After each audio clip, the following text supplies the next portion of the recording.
pardon. Il est 5h30 du matin. Je suis jamais levée à ce temps-là. Je vais vous montrer que j'ai eu ma bagnole hier. C'est tout réparé. Bon. Je pense que je vous l'ai dit, mais il est 5h30 du matin. Ça n'a pas de sens d'être debout à cette heure-là. Puis dites-vous que mon chum, il est déjà parti travailler. Ça fait un petit bout. Faut être un fou. Mais aujourd'hui, je vous amène dans ma journée spéciale. Non, vraiment pas tant que ça.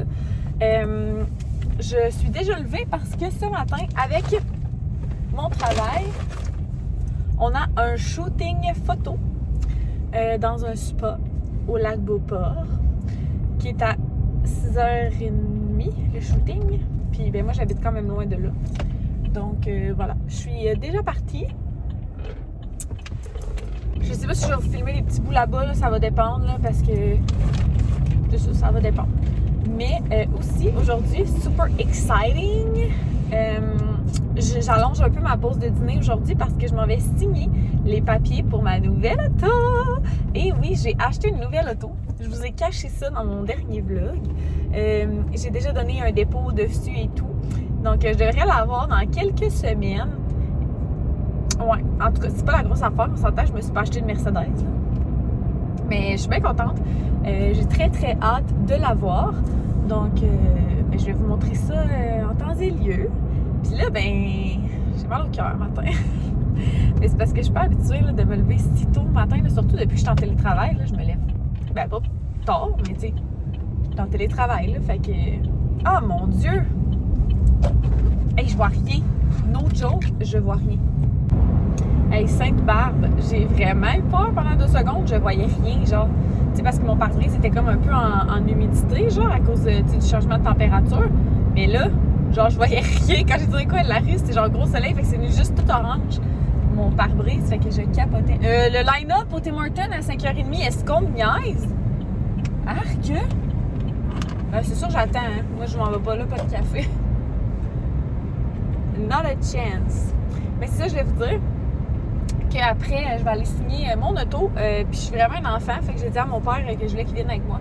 Ça me stressait d'aller signer ça tout seul. Fait que j'ai dit, viens avec moi, s'il vous plaît. Puis il a dit, ben voyons, Camille, t'es un adulte. T'as pas besoin de moi. Ben apparemment, je suis pas tant adulte que ça. Parce que je voulais bien que mon père soit là. Alors, c'est ça. Puis, pour conclure ce beau blabla qui disait absolument rien, notre maison est commencée. Vous avez vu là, dans mon dernier vlog le premier coup de pelle, mais hier ils ont coulé aussi ce que l'on appelle la footing. Donc ça avance lentement mais sûrement. Je vais forcément y aller là, en fin de journée ou sur l'heure du dîner. Ah non, l'heure du dîner, je vais signer mon auto. Ça va être en fin de journée. J'ai très hâte.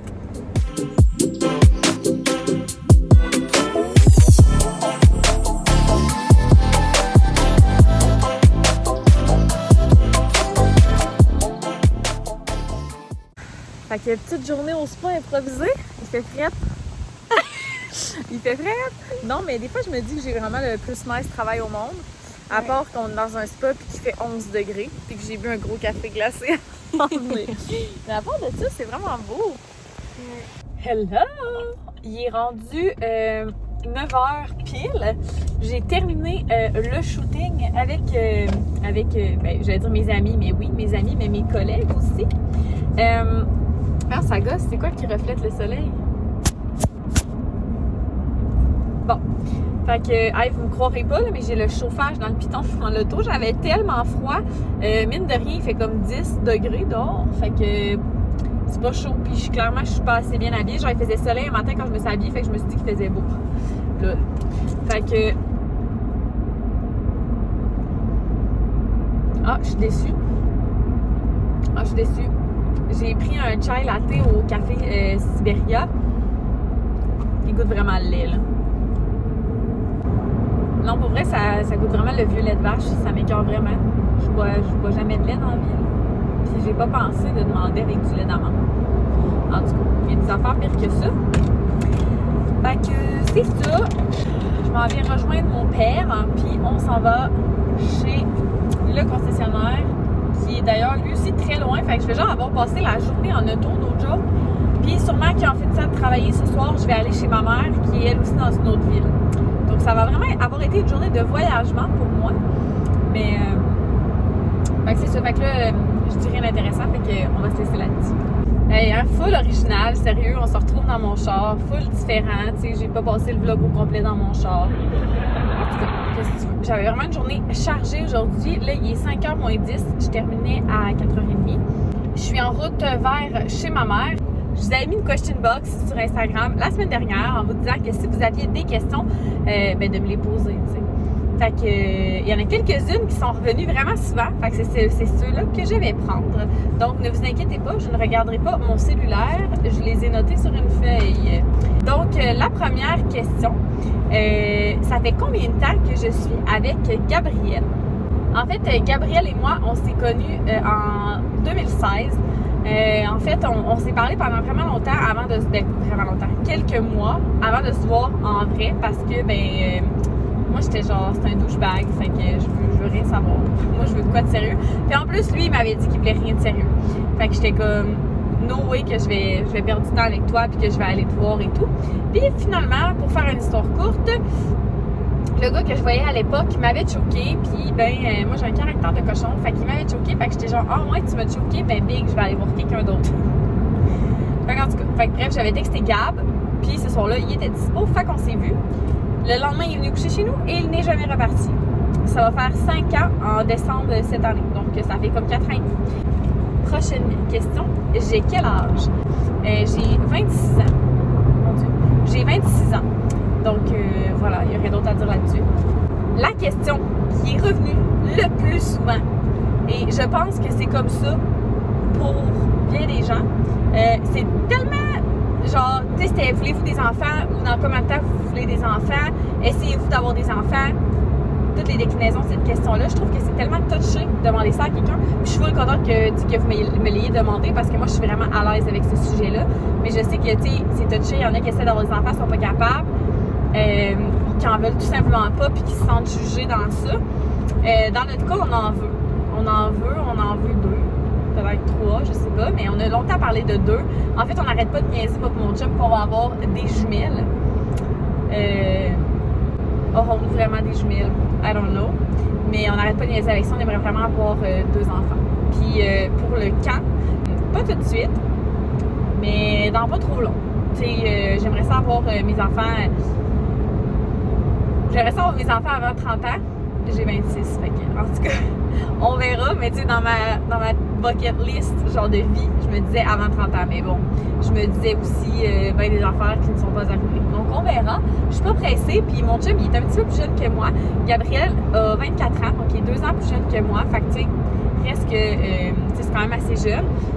Mais bon, je pense que tout le monde ne vieillit pas au même niveau. Tu sais, ma soeur et son chum, ils ont 24 ans, puis ma soeur, elle va exploser d'une journée à l'autre. Elle va accoucher d'une journée à l'autre. Fait que, on dirait qu'on voit full ma brassière, mais je vous jure que non, c'est vraiment à cause de l'ombrage. Parce que je vous jure, genre, on la voit pas, là, elle est pas blanche, en tout cas, whatever. Après ça, c'est quoi les études que j'ai faites? Il y en a qui pensaient beaucoup que c'était dans le domaine de l'esthétique, which makes sense. Mais non, c'était pas dans le milieu de l'esthétique. En fait, c'est un peu drôle. Moi, j'ai une technique d'intervention en délinquance et j'ai également un certificat en criminologie. Donc, j'ai toujours été vraiment passionnée par le domaine de la... pas le domaine, mais le milieu de la criminalité. Je le suis encore. J'adore l'intervention. Je suis quelqu'un qui aime la relation d'aide. Je suis très ouverte d'esprit. Je suis très empathique. Et je suis également une fille de loi. J'adore les règles. Je suis une fille... Tu sais, mes amis m'écœurent avec ça souvent, là, mais tu sais, comme... Je suis quand même droite comme personne et j'aime les règles et j'aime qu'on les respecte. Donc, voilà. Je dis souvent que je suis le parfait mélange entre mes 2 parents parce que ma mère travaille en ressources humaines, donc le côté relation d'aide, le côté très humain, et mon père travaille dans le milieu de la justice. Donc, c'est un homme très droit de règlement, d'application de règles. Donc, les gens qui écoutent ça, qui connaissent mon papa, vous allez... en fait, plus je vieillis, plus on me dit que je lui ressemble dans ma personnalité. Fait que, en tout cas, fait que ça pour dire que moi, je suis comme un juste milieu. J'aime beaucoup la relation d'aide, la relation avec l'humain. J'aime aussi beaucoup tout ce qui touche à la santé mentale. Et j'aime aussi, je dirais que j'ai ben pas une passion parce que c'est bizarre, mais une passion pour les déviances, les paraphilies et pour les motards criminalisés. OK? Genre, je suis accro à tout ce qui concerne la guerre des motards, l'histoire des Hells Angels, des Rock Machines. Genre, je suis vraiment, ben pas calée, là, mais je suis vraiment passionnée par ça. D'ailleurs, ça se déroulait quand j'étais jeune. Hein? J'étais comme en maternelle quand ça s'est déroulé et je m'en souviens. J'écoutais full les nouvelles puis ça m'a toujours vraiment attirée. Donc voilà. Et pour enchaîner avec cette question-là, qu'est-ce que je fais dans la vie? Je ne travaille plus dans mon domaine. En effet, j'ai travaillé dans mon domaine dans le passé. J'ai travaillé en maison de transition. J'ai travaillé dans les écoles avec des jeunes. J'ai travaillé au centre jeunesse. J'ai fait plusieurs emplois là, en relation d'aide et la vie en a fait autrement pour moi. En fait, pendant mes études, j'ai travaillé dans les cosmétiques pendant toutes mes études. Je suis une passionnée de cosmétiques, de maquillage, de la peau, d'ingrédients actifs de cosmétiques. Je trippe vraiment sur les cosmétiques. Genre, à la limite, j'en mange. Puis, deux personnes que je connais, en fait, à l'époque, j'en connaissais juste une des deux, ont lancé une entreprise qui correspondait énormément à mes valeurs. Puis, au moment où j'en étais dans ma vie, j'avais besoin, peut-être qu'éventuellement, je vous raconterai ça, mais j'avais besoin de beaucoup de défis. Puis, c'était une entreprise qui avait seulement quelques mois. Donc, j'ai tout lâché et je suis allée travailler avec elle. Et depuis ce temps, je fais partie de l'entreprise. C'est une entreprise québécoise qui œuvre dans le milieu des cosmétiques. Peut-être que je vous en parlerai davantage éventuellement, mais je fais pas exprès pour en parler. Là. C'est pas le vlog, c'est pas sur l'entreprise, c'est sur moi. Fait que c'est ça. Puis d'ailleurs, je sais qu'elles savent que je fais des vlogs, mais tu sais, on n'a jamais parlé à quel point que genre je pouvais parler et montrer de mon travail. Donc voilà. J'adore mon travail, vraiment. Je suis une fille passionnée par cette entreprise et par mon travail. Est-ce que vous entendez? En tout cas, bref, fait que c'est ça mon travail. Je travaille au niveau du service à la clientèle, au niveau de la formation au sein de l'entreprise. Je travaille dans le département marketing. Qu'est-ce que je pourrais vous dire? Je fais un peu de tout, je dirais. Là. Au début, j'étais adjointe, puis là, ben, tu sais, en tout cas. Bref, mon poste évolue, je fais beaucoup de choses là-bas. Je dirais que je fais ce qu'on a besoin que je fasse. Donc, voilà. Puis, je me sens très impliquée dans cette entreprise-là et mon sentiment d'appartenance est complètement débile. Après ça, il y a quelqu'un qui a posé vraiment une bizarre de question. Je l'ai pas écrit mot pour mot sur mon papier, mais c'était genre, t'es-tu bi ou lesbienne, genre je suis mêlée ou genre je comprends plus. Ben premièrement, t'as absolument rien à comprendre. À cette personne, je réponds ceci. T'as rien à comprendre, genre c'est vraiment simple. Dans le fond, moi je suis une femme qui aime l'être humain. Donc, est-ce que je suis bisexuelle? Est-ce que je suis pansexuelle? C'est une excellente question. Pour vrai, là, moi, les étiquettes, ça me stresse tellement pas. Là. Moi, j'ai tellement pas besoin d'avoir une étiquette là-dessus. Que tu sois homme, femme, trans, I don't care. Moi, je tombe vraiment en amour avec la personne. Donc, voilà. Puis, je suis vraiment à l'aise qu'on me pose des questions sur mon orientation sexuelle, sur mes attirances. Je suis vraiment à l'aise avec ça. C'est plus la façon que la personne avait posé la question que j'étais genre... C'est un peu particulier. Mais, voilà. Donc... J'ai été avec des femmes dans le passé, pour ceux qui ne me suivent pas depuis longtemps. Mes deux dernières relations longues et sérieuses envers mon conjoint, c'était avec des femmes. Donc, c'était avec deux femmes, en fait, les deux dernières relations longues que j'ai eues, c'était avec des femmes. Puis là, ben, je suis avec Gabrielle. Donc, voilà.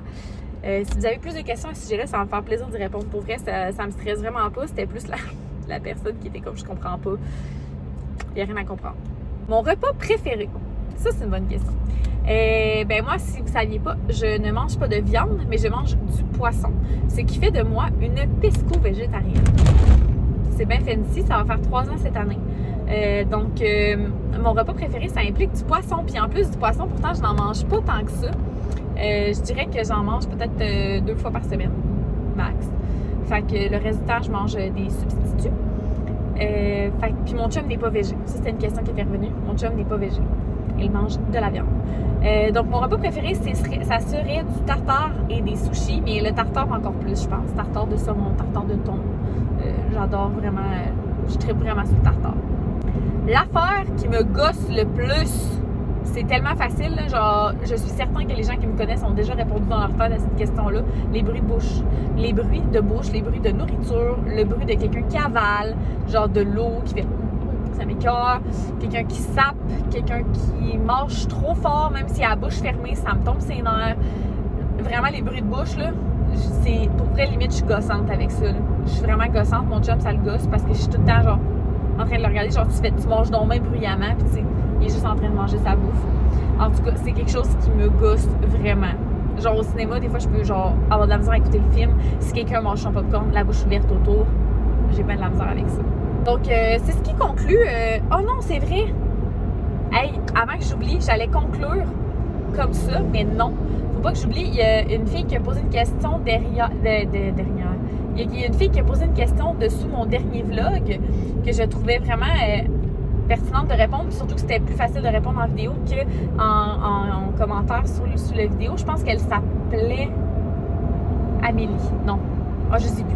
En tout cas, peu importe, elle demandait pourquoi on a vendu notre première maison si on l'aimait tant que ça. Parce que dans mon dernier vlog, genre, je disais que ça nous brisait vraiment le cœur d'avoir vendu la maison et tout. En fait, quand on a bâti notre première maison, moi puis mon chum, on l'avait faite dans ce secteur-là, dans cette ville-là, en se disant qu'on allait la vendre dans 4 ou 5 ans pour faire un profit, puis avoir un gros cash down pour mettre sur une plus grosse maison, notre future maison, qui est la maison qu'on construit actuellement. Puis, en fait, on savait qu'en 4-5 ans, la maison allait prendre de la valeur. Mais finalement, avec la COVID et tout, bien, la maison, elle a pris la valeur qu'on pensait qu'elle prendrait en 4-5 ans, en genre 1 an. Fait qu'on s'est comme dit, bien, on va essayer. Tu sais, c'était ça l'objectif de cette maison-là, c'était de la revendre. Quand on l'a faite, on a tout pensé dans le but de la revendre un jour puis de faire un profit. Fait que, tu sais, à l'intérieur, on avait mis des trucs qui étaient vraiment, tu sais, intemporels puis vraiment, tu sais, qui plaisent à tout le monde. Fait que c'est ça, fait que c'est pour ça qu'on l'a vendu, c'était l'objectif de départ. Puis même la maison qu'on construit actuellement, ça ne sera pas notre, j'allais dire, on pense pas que ça va être notre maison de vie, mais ça sera assurément pas notre maison de vie. On va sûrement rester plus longtemps, par contre, on va sûrement faire notre 5 ans pour vrai, là, mais on n'a pas l'intention de rester là toute notre vie. Donc voilà, puis si jamais vous avez des questions plus précises sur la maison, vous pouvez me les poser juste en dessous ou encore aller voir le premier vidéo que j'ai mis sur ma chaîne, c'était un Q&A par rapport à la construction de notre nouvelle maison et tout.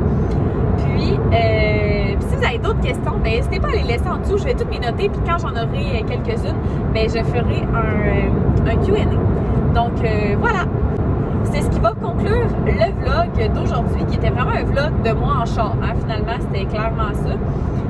Fait que, ben, je vais conclure ça comme ça, full une fin poche de moi qui est en train de conduire. Mais n'hésitez pas à vous abonner à ma chaîne. Oh my god! J'ai oublié de vous dire ça. Je suis à 200 abonnés depuis genre une demi-heure, je pense. C'est quelqu'un qui m'a écrit pour me le dire. Je suis à 200 abonnés. J'ai tellement peur que quelqu'un se désabonne puis que je tombe à 199. Mais j'ai atteint le 200 abonnés. J'avais envie de brailler quand je m'en suis rendu compte. Vous n'avez pas idée, quand j'ai commencé ma chaîne, je me disais genre personne va écouter mes vidéos. C'est sûr personne les écoute. Mais oui, genre vous les écoutez puis vous commentez puis tout. À chaque fois que j'ai une notification d'un commentaire, là, je vous jure, la patate me pompe. Je suis comme oh my god, quelqu'un m'a écrit un commentaire. Genre, ça me fait capoter que vous m'encouragez, que vous likez mes vidéos, que vous commentiez, que vous les écoutiez, que vous vous abonnez à ma chaîne. Vous n'avez pas idée comment je trouve ça nice, puis tout ce que ça me fait en dedans. Genre, je vous dis 200 fois merci. N'hésitez pas à vous abonner si ce n'est pas déjà fait, puis laissez-moi un commentaire, j'aime tellement ça vous lire. Bye tout le monde!